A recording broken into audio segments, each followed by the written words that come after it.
مولانا إنك أنت التواب الرحيم BNP chairperson Khaleda জিয়ার সুস্থতা কামনা করে দোয়া মাহফিল আয়োজন করেন সিরাজদিখান উপজেলা বিএনপি।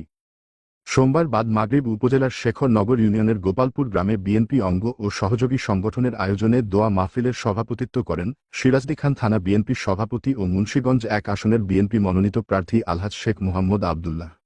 যে মানুষটির জন্য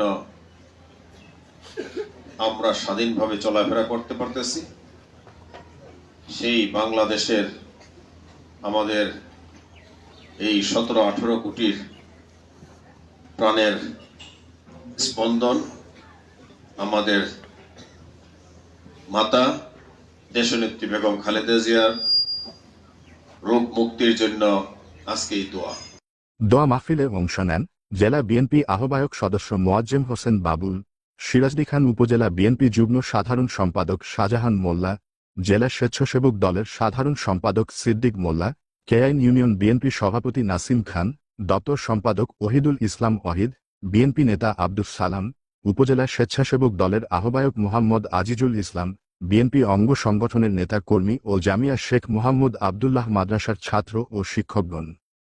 দোয়া মোনাজাত পরিচালনা করেন জামিয়া শেখ মোহাম্মদ আবদুল্লাহ মাদ্রাসার মহতামিম মুফতি হাবিবুর রহমান। আমিন বিরহমাতিকা ইয়া আরহামার রাহিমিন।